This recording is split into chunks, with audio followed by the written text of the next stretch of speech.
가지고 말씀을 함께 나누기를 원합니다. 제목처럼 오늘 설교는 꿈에 관한 내용입니다. 두 주에 걸쳐서 하게 될 텐데요. 오늘은 먼저 성경이 말하는 꿈이 뭐냐? 성경이 말하는 꿈이 뭐고 아브라함과 요셉의 이야기를 잠시 들어서 그들은 도대체 그 꿈을 이루기 위해서 성경이 말하는 그 꿈을 이루기 위해서 어떤 믿음을 가졌는지를 잠시 살펴보고 다음 주는 그러면 우리는 그 꿈을 이루기 위해서 어떻게 무엇을 할 수 있는가를 살펴보고자 합니다. 하나 질문을 해보겠습니다. 대답을 꼭 하실 필요는 없고 마음으로 한번 대답을 해보십시오. 여러분 저도 그랬지만 여러분 어릴 적에 꿈이 있었을 것 같은데 그 꿈이 무엇이었습니까? 너무 오래돼서 혹시 가물가물하신 분도 혹시 계실지 모르겠어요. 뭐 이렇게 허황된 공상 말고 예를 들면 저는 그 공상이 좀 오래 갔는데 전 중학교 3학년 때까지 슈퍼맨이 되는 게 꿈이었습니다. 농담이 아니고 그래서 너무 막 하늘을 나는 사람이 되고 싶어가지고요. 그게 현실적으로 그럼 나는 파일럿이 되어야지 뭐 이렇게 이어지면 좋겠는데 그런 걸 잘 몰랐으니까요.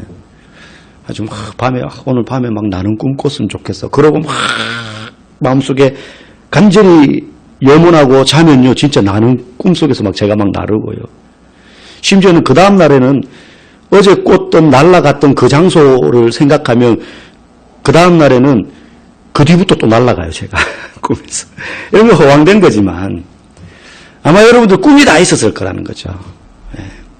여자아이들은 여자아이들대로.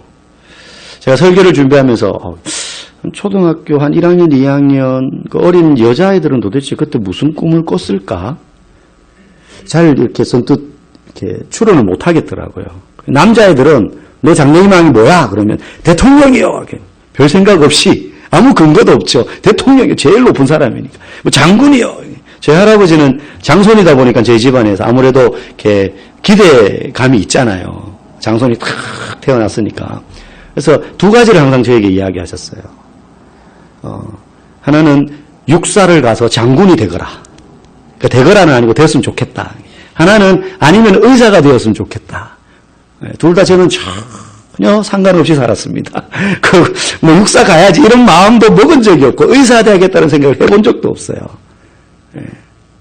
그런데 저는 그 당시에 지금도 그렇겠지만 모든 어머니들이 좋아하는 그때 사자가 붙는 직업을 가지게 되었어요. 변호사, 검사 뭐 이런 건 의사는 아니지만 목사가 되었습니다. 여러분도 어린 시절에 부모님이 원했던지 그게 뭔지도 모르고 그러면 나는 그게 돼야지. 아니면 부모님의 말씀과 상관없이 내가 되고 싶었던 어떤 꿈들이 다 있었을 거라는 거죠. 그죠? 그런데 지금 어떻습니까? 이 중에 그때 내가 어릴 적에 가졌던 그 꿈대로 된 사람도 혹 있을 수 있겠지만 확인해 보지 않더라도 대부분 꿈과 전혀 상관없는 아마 인생을 여러분들 대부분 살고 있을 거라고 생각을 합니다. 나이가 들면 어린 시절 그 부풀었던 꿈들이 점점 참 슬픈 단어지만 쪼그라들어가지고 현실적이게 돼요. 그죠? 현실. 뭐 하면 먹고 살 수 있을까? 뭐 하면 먹고 살 수 있을까? 그래서 지금쯤에 나이가 되면 다양하지만 꿈이 다 사라집니다. 에이, 목사님, 꿈은 무슨, 그 어릴 적에나 가는, 그냥 꿈이죠, 꿈. 그 꿈 꾸라고 하는 거죠, 그거는. 이 나이에 무슨 꿈입니까? 그냥 사는 거죠. 그냥 사는 거죠. 지금은 꿈을 이루기에는 너무 늦어버렸다라고 다 생각을 하고, 그래서 대부분의 사람들이 어른이 되고 나서는 꿈꾸기보다는 그냥 삽니다. 슬프지만 생존하기 위해서 열심히 일해요. 꿈을 이루기 위해서 일하는 사람은 거의 찾아보기 힘들다는 거죠. 심지어는 20대 후반, 30대 초중반 지금 청년들 몇 포 세대라 그러잖아요. 취직하기 힘드니 결혼은 꿈도 못 꾸고 언감생신 집을 내가 얻는 거 사는 거 이거는 뭐 말도 안 되는 그냥 꿈 같은 이야기. 그래서 그냥 그날 살아만 갈 수 있다면 그런 생각을 가지고 대부분이 산다는 거죠. 내가 무엇이 될지, 아니 좀 더 진취적으로 어떤 삶을 살아갈까에 대한 고민이나 관심은 사실 사라진 지 오래입니다. 슬프지만. 여러분, 요즘 아이들에게 꿈이 뭐냐라고 물으면 많은 아이들이 순위는 바뀔 수 있지만 주로 나오는 대답이 뭔지 아세요? 아마 여기 초등학생 자녀를 둔 부모들은 어느 정도 아실 거예요. 유튜버. 옛날에는 있지도 않았던, 그죠? 유튜버. 뭐 또 연예인. 뭐 아이돌. 그래서 뭐 대형 기획사에 가면 거기 한번 들어가 보려고 줄을 서 있다고 합니다, 아이들이. 보통 그런 꿈을 이야기하면 부모들 입장에서, 어른들 입장에서는 그게 너무 허황되다고 여겨지는 거죠. 그래서 현실적인 조언을 해줍니다. 너무나 현실적인 조언을 해줘요. 뭐 그런 꿈 꾸는 거 아무런 문제가 되는 건 아닌데, 현실적인 조언을 해준다면서 하는 게 그거 경쟁이 얼마나 치열한 줄 아냐. 그런 거 되려면 어릴 때부터 남다른 끼가 있어야 되는데 너는 너무 평범해. 아무나 되는 게 아니야. 내지는 부모가 돈이 많아야 돼. 그건 뒷바라지 해주려면 얼마나 돈이 많아야 되냐. 근데 너네 부모는 그렇지 않아. 그러니까 현실적으로 그거 버리라는 거죠. 그러면서 아주 현실적인 꿈을 제시해 줍니다. 구체적으로. 공무원. 여러분, 공무원이 꿈일 수 있습니까? 물론 공무원 되는 게 쉽지는 않습니다. 어려운데 그건 내가 열심히 노력하면 내 힘으로 이룰 수도 있는 거예요. 그냥 직업 중에 하나죠. 직업 중에 하나. 공무원이 꿈이 될 수 없습니다. 더 중요한 건요, 애초부터 현실적인 꿈을 가져. 이건 말이 안 되는 거예요. 꿈이 왜 현실적입니까? 비현실적이니까 꿈이지. 그럼 그렇지 않아요? 어릴 때 장래희망이 뭐야? 대통령. 얼마나 비현실적이에요. 얼마나 비현실적이에요. 대통령이 꿈이라니. 그런데 현실적인 건 꿈이 아니에요. 그건 꿈꿀 필요도 없는 일이기 때문입니다. 그냥 내가 벽에다가 나는 뭐가 되겠다 써놓고 그냥 열심히 그걸 향해서 필요한 기술들을 익히고 지식을 익혀서 시험 치고 자격증 따고 원하는 대학에 가면 될 수도 있는 것들이에요. 꿈이란, 그래서 지금 현재는 도무지 이루어질 가능성이 전혀 없어 보이는 것이어야만 해요. 여러분들이 어린 시절 가졌던 꿈들이 다 그런 거예요.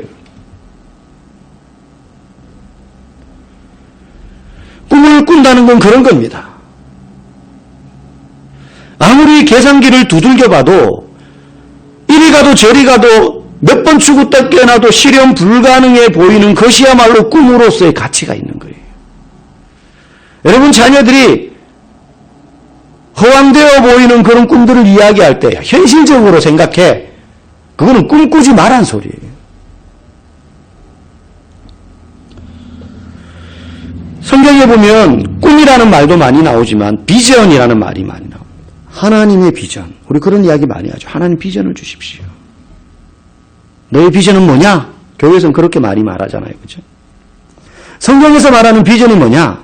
그건 하나님께서 하나님의 목적을 우리에게 보이신 것. 그게 성경이 말하는 비전입니다. 하나님의 목적을 우리에게 보이신 거예요. 내가 꾸는 게 아니에요. 내가 그리는 어떤 그림이 아닙니다.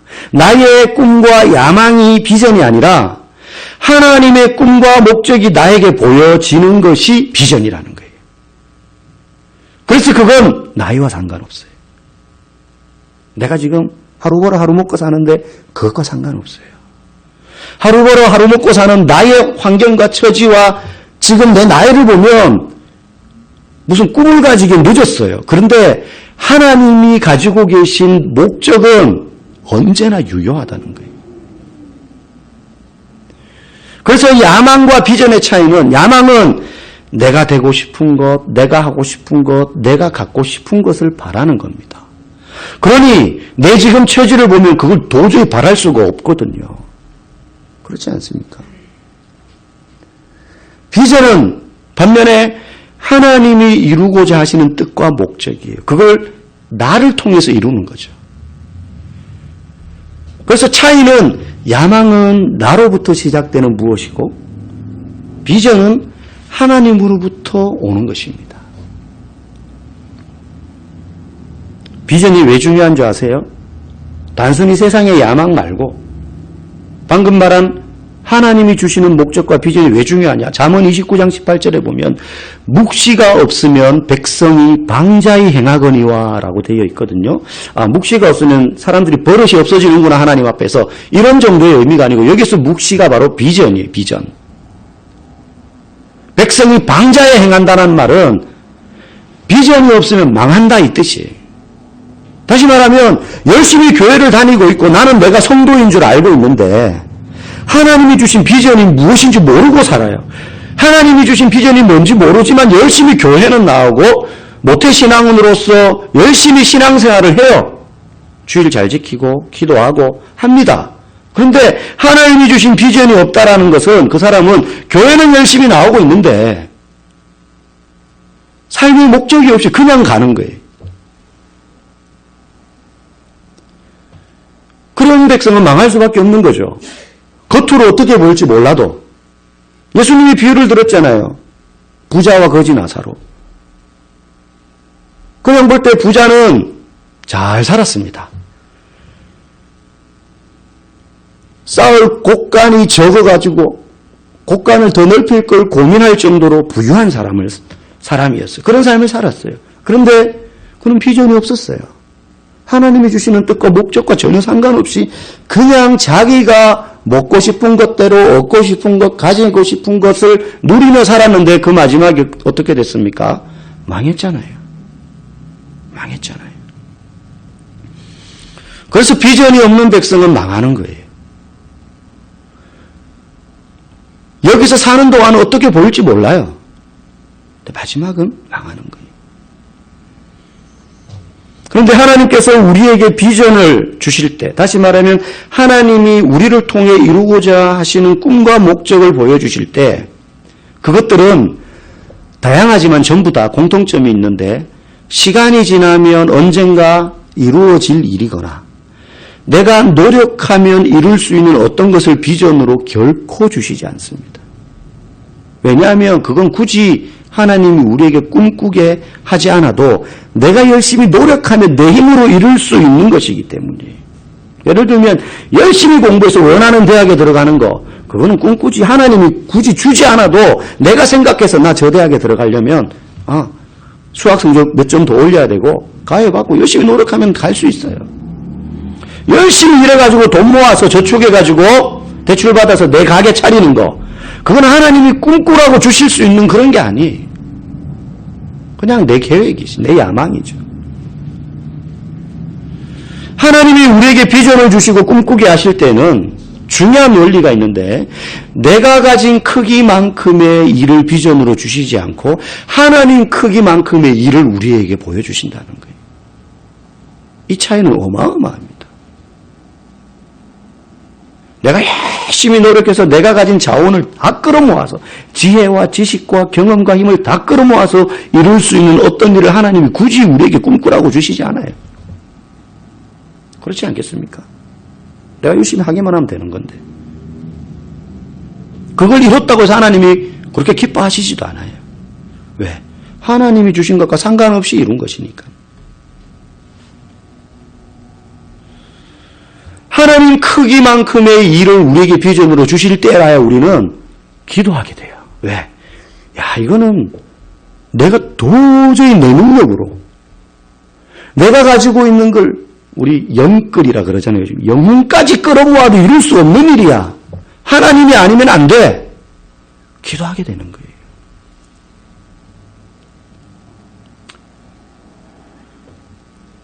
초등학교 문턱도 밟지 못했던 가난한 구두 닦기, 비 가리는 천막 하나도 없이 그 미국 대도시 한복판에서 길가에서 얼굴에 막 시커먼 구두약치를 묻혀가면서 단 한 번도 고개를 들어 하늘을 못 보고 앉아가지고 사람들 구두만 내려다보면서 구두만 하루 종일 닦던 D.L. 무디의 마음에 하나님이 주신 비전이 세계를 다니며 복음을 전하는 거였어요. 그거 기도하지 않고 할 수 있겠어요? 무디 처지에. 자기 환경을 보면 내가 지금은 구두 닦이지만 학교도 못 갔지만 내가 몇 년 뒤에는 학교를 가고 구두 닦여서 얼마를 벌고 얼마를 모으고 선교사가 되고 그게 계산한다고 될 일이에요. 그게. 구두 닦기는 아니지만 윌리엄 캐리라는 가난한 구두 수선공, 구두 수선하는 아이는 그 조그마한 점포에 앉아가지고 하루 종일 가죽 냄새 맡아가면서 칼질, 가위질에 못질해가면서 신발 수선하는 일을 하고 있었어요. 어린애가. 그런데 그런 윌리엄 캐리에게 하나님이 주신 비전이 뭐냐면 세계를 다니며 복음을 전하는 거였어요. 그래서 그 가죽을 세계 지도 모양으로 오려 붙여가지고 자기 점포 뒤에 붙여놨어요. 세계 지도. 딱 써는 거예요. 세계가 나의 교구다. 그래 놓고는 구두수선공 하는 거예요. 다른 사람들 보면 좀 현실적인 꿈을 꿔라. 학교부터 가 일단 학교부터. 지금 앉아가지고 종일 구두나 만지고 약이나 칠하고 있는데 무슨 네가 세계를 다니며 복음을 전한다고. 현실적으로 좀 생각을 가져야지. 말도 안 되는. 그렇지 않아요. 그가 무디나 윌리엄 캐리가요. 그렇게 세계를 다니며 복음을 전하는 선교사가 됩니다. 하나님 크기의 일을 꿈꾸면 하나님께 전적으로 믿고 기도할 수밖에 없다는 거예요. 그러므로 기도할 때 하나님은 얼마든지 그 일을 가능하게 하실 뿐만 아니라 그 일을 반드시 이루실 것이라는 강렬한 소망과 확신 가운데 기도해야 돼요. 여러분 이게 핵심인데 우리가 어떤 비전을 두고 기도할 때 하나님 믿습니다 하고 막 기도하잖아요. 그러면 어느 정도로 믿어야지 그게 진짜 믿음대로 될까? 정답을 가르쳐드리면 기도할 때 이미 받은 것으로 믿고 행동할 정도가 돼야 돼요. 마가복음 11장 24절에 예수님이 그래서 말씀하셨어요. 무엇이든지 기도하고 구하는 것은 받은 줄로 믿으라. 그리하면 너희에게 그대로 되리라. 기도하면 받은 줄로 믿으라는 거예요. 여러분 이게 말이 사실 앞뒤가 안 맞잖아요. 아직 안 이루어졌으니까 이루어달라고 기도하는 건데 기도하면 받은 것, 이미 끝난 것으로 믿으라는 거예요. 이미 기도 응답을 받은 것으로 믿는 것이 문제예요. 그러면 자동으로 따라 나오는 게 뭐냐? 행동하는 거예요. 그걸 우리가 순종이라고 말해요. 여러분 성경에 나오는 수많은 인물들이 응답받고 순종한 게 아니에요. 응답받고 순종하는 게 아니에요. 앞에 시퍼렇게 요단 강물이 철철 넘치고 있는데 이스라엘 백성들이 광야 40년을 방황하고 이제 요단강을 건너야지 가나안 땅으로 들어가는데 하나님 비전을 주셨잖아요. 가나안 땅을 너희에게 주겠다. 근데 죽었다 깨어나도 이루어질 수 없는 것 같은 일인데 이제 왔어요. 근데 강이 가로막혀 있어요. 그거 어떻게 가요? 계산기 두드리니까 뗏목을 한 10,000개 만들면 우리가 다 타고 건너갈 수 있겠네. 건너가는데 한 6개월 걸리겠다. 이렇게 했습니까? 아닙니다. 하나님이 제사장들 원래 행군할 때 제사장들이 앞에 서지 않았습니다. 근데 그때는 제사장들로 하여금 제일 앞에 서서 법궤를 들고 먼저 발을 내디뎌라. 야 물이 줄어들 때까지 기다려가 아니에요. 그때는 물이 넘치는 시기였어요. 근데 내디뎌. 그랬더니 요단강이 흐르다가 멈췄어요. 건너고 난 다음에 여리고성을 맞닥뜨렸을 때 어떻게 했습니까? 하나님이 무너뜨리실 거야 하고 기다렸습니까? 아닙니다. 돌아라. 꽃갱이 가지고 일부러 돌멩이 그 성벽을 파내도 무너질까 말까에 보이는 계산기 두드려보면 그렇게밖에 답이 안 나오는 그 성인데 여러분 유적의 여리고 성터가 발견됐어요. 마차 2대가 성벽 위를 교차해서 지나갈 정도로 두꺼운 성벽이에요. 근데 돌아라는 거예요. 돌아라. 하루에 1바퀴씩 마지막에 7바퀴씩 침묵하면서 이루어지기 전에 순종하는 거예요. 이루어지기 전에. 그걸 보고 믿음이라고 하는 거죠. 가만히 기다렸다가 거의 98% 될 것 같으니까 믿으면 그게 어떻게 믿음입니까? 그죠? 그럼 교회 안 다니는 사람도 할 수 있는 거예요.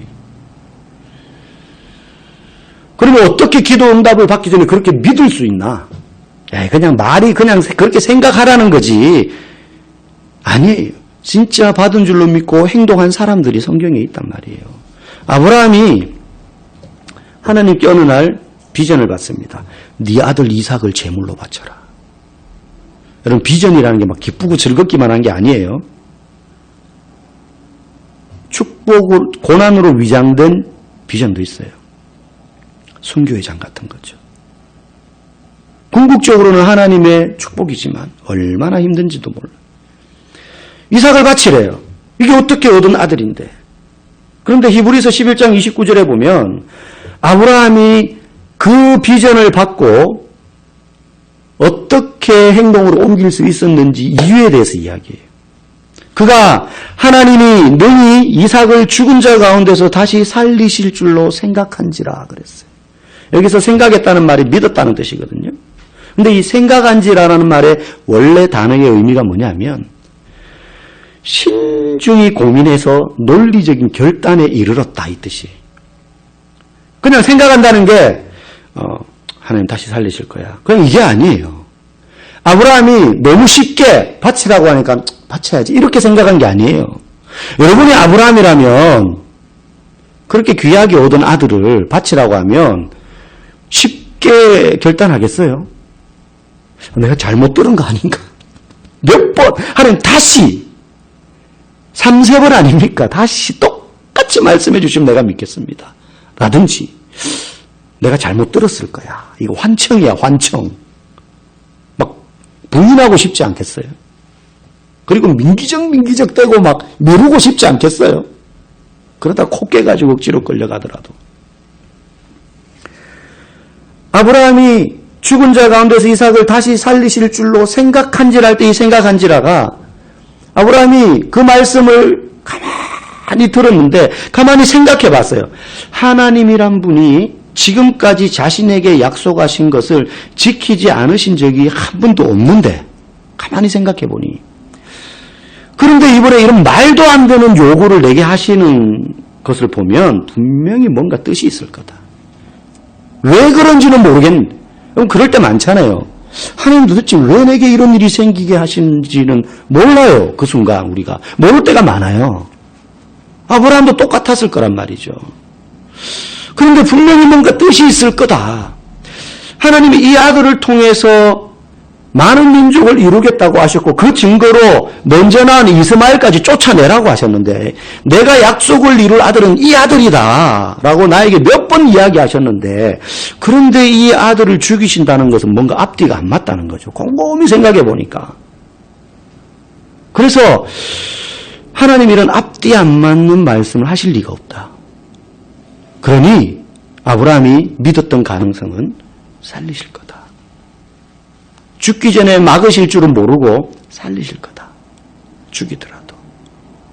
아브라함이 곰곰이 생각하고 계산기를 두드려 본 거예요. 자기 나름대로. 우리도 그렇잖아요. 기도하고 난 다음에 아무 생각 안 하고 기도만 하는 게 아니잖아요. 몇 번 이렇게 해야 될까? 저렇게 해야 될까? 얼마나 많은 생각을 합니까?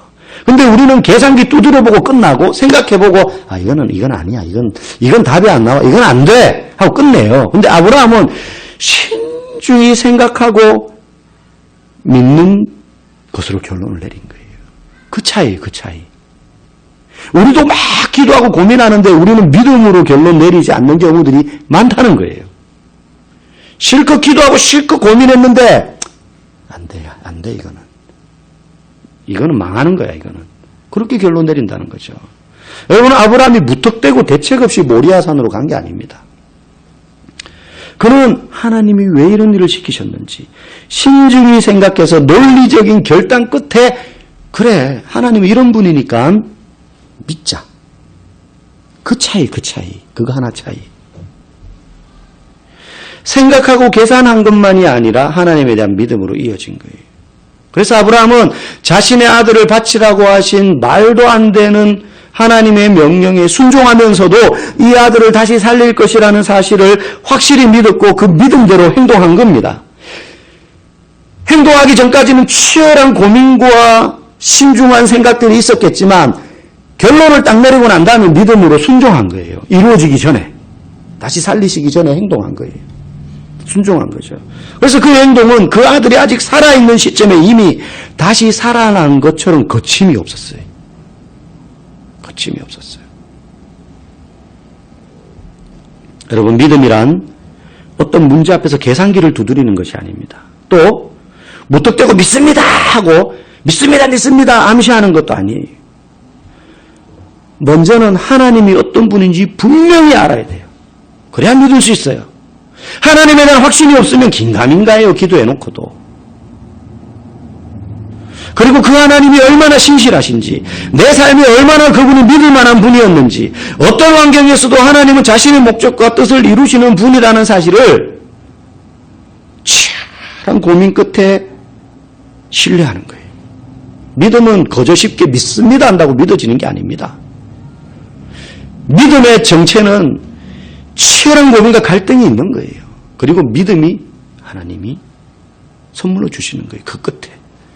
그때 홍해가 갈라지고 여리고성이 무너지는 기적. 다시 말하면 꿈이 이루어지는 것입니다. 오늘 우리가 읽은 본문, 요셉은 2번 꿈을 꿨습니다. 11개의 곡식단이 자신의 곡식단을 향하여 절을 하는 것과 해와 달을 비롯하여 나머지 11개의 별이 자신을 중심으로 둘러싸서 절하는 꿈을 꿨어요. 그 꿈을 이야기했을 때 가족들은 다 기분 나빠하고 비웃었습니다. 형제들이 손가락질했습니다. 요셉이 오면 꿈꾸는 자가 오는도다. 구덩이에 빠뜨리기 전에 저 아이의 꿈이 어떻게 되는지, 어떻게 이루어지는지 우리 한번 보자. 비웃은 거예요. 비아냥거린 거예요. 그러면 구덩이에 던졌거든요. 그런데 요셉의 이야기를 우리가 알잖아요. 팔려가고 애굽의 보디발의 종이 되고 누명을 써서 지하 감옥에 2년이나 갇혀있고, 꿈은 분명히 하나님이 주신 것이라는 확신을 했어요. 요셉이 바보가 아닌 이상 안 그래도 자기를 미워하고 시기하는 형들한테 2번이나 꿈 얘기를 할 리가 없잖아요. 근데 왜 했어요? 하나님이 주신 꿈이라는 것에 대한 확신이 있었기 때문에. 형님들 좀 들어보세요. 내 꿈이 아니에요. 자기의 야망. 요셉은 총리 되겠다는 꿈을 가져본 적도 없어요. 하나님이 주셨어요. 하나님으로부터 온 거였어요. 하나님이 그를 통하여 이루고자 하시는 일이었어요. 몰랐죠, 요셉은. 근데 꿈이 너무 확신이 되는 거예요. 근데 그 꿈 때문에 고역을 치릅니다. 고역을 치러요. 요셉이 한 거라고는 2번 꿈 꾼 것밖에 없고, 나머지는 하나님이 시키는 대로 꿈을 해석해 준 것밖에 없어요. 꿈 해석을 잘해가지고 감옥에서 나오고, 꿈 해석을 잘해가지고 총리가 됩니다. 그런데 출발은 하나님이 주신 꿈이었어요. 결국은 그 꿈대로 가족들이 다 와가지고 요셉 앞에 엎드리게 됩니다.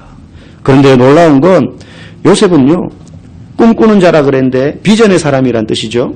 하나님이 주신 꿈이라는 걸 너무나 확신했기에, 요셉은 하나님으로부터 온 이 비전이라는 걸 너무나 확신했기에 그의 인생이 나락으로 계속 떨어질 때에도 요셉은요, 하나님이 그 꿈을 이루어 주신 것처럼 행동했습니다. 심지어 보디발의 집에 갔을 때 하나님을 알지 못하는 보디발이 눈으로 확인하는 거예요. 요셉에게 여호와 하나님이 요셉과 동행하심으로 보디발의 집에 복을 주시더라. 근데 보디발이 그걸 눈으로 확인할 정도로 너무 명명백백한 거예요. 요셉이 어땠길래? 노예로 팔려갔지만 종이었지만 요셉은 종처럼 생활 안 했어요. 하나님이 주신 꿈을 가진 자처럼 살았어요. 당당하게. 2년 동안 억울하게 누명서서 감옥에 갇혀 있었고, 자기의 부탁을 잊어버린 술 맡은 관원장이 있었지만 원망하지 않았어요. 보디발의 가정을 원망하지 않아서 그의 아내를 원망하거나 형제들을 원망하지 않았습니다. 왜요? 그 꿈에 대한 확신이 있었기 때문에. 하나님이 주신 꿈이라는 걸 확신했기 때문에. 여러분, 저와 여러분 모두가 세상에서 이루고 싶은 야망을 이제 성취하기는 이미 늦었을지 몰라도 하나님의 꿈, 하나님의 비전은 우리가 이 땅에 존재하는 한 계속 주십니다. 계속 주십니다. 다만 우리가 하나님의 꿈을 구하지 않고 계속해서 세상에서 내가 가지고 싶은 것, 되고 싶은 것, 이루고 싶은 것을 구할 뿐이기에 응답받지 못하는 것. 야고보서 4장 3절이 그렇게 말하잖아요. 구하여도 얻지 못함은 정욕으로 쓰려고. 여기서 정욕이라는 건 자기 이기적인 욕심, 야망. 잘못 구하기 때문이라. 그러므로 하나님이 저와 여러분에게 어떤 목적을 가지고 계신지를 기도함으로 날마다 물어야 합니다. 매일 물어야 합니다. 하나님, 저는 이제 학교도 뭐 이제 없고 다 다녔고 주부예요. 그냥 집에서 그냥 가정일밖에 안 해요. 돈을 벌지도 못해요. 이 나이에 취업할 데도 없어요. 그 비전이 없는 거야? 아닙니다. 하나님이 사명을 주십니다. 꿈과 목적을 주셔요. 그 꿈과 목적이 무엇인지 물어야 되고요. 그 꿈과 목적이 완수되는 날이 우리가 죽는 날이에요. 그냥 살다가 이렇게 흘러가다가 죽는 게 아니에요. 하나님이 우리를 부르실 때는 하나님의 뜻과 목적을 우리를 통하여 이루실 날 부르시는 거예요. 그래서 나를 통해서 하나님의 목적을 이루어 주십시오라고 기도할 때 하나님 각 사람에게 꿈을 주십니다. 여러분, 기도로 구하십시오. 내 야망이 아니라 하나님의 뜻과 목적을 구하십시오. 그래서 여러분 모두가 하나님의 꿈을 이루어 가시는 비전의 사람, 남은 인생을 그렇게 힘있게 달려나가는 하나님 크기의 일을 감당하시는 저와 여러분 되기를 주님의 이름으로 간절히 축복합니다.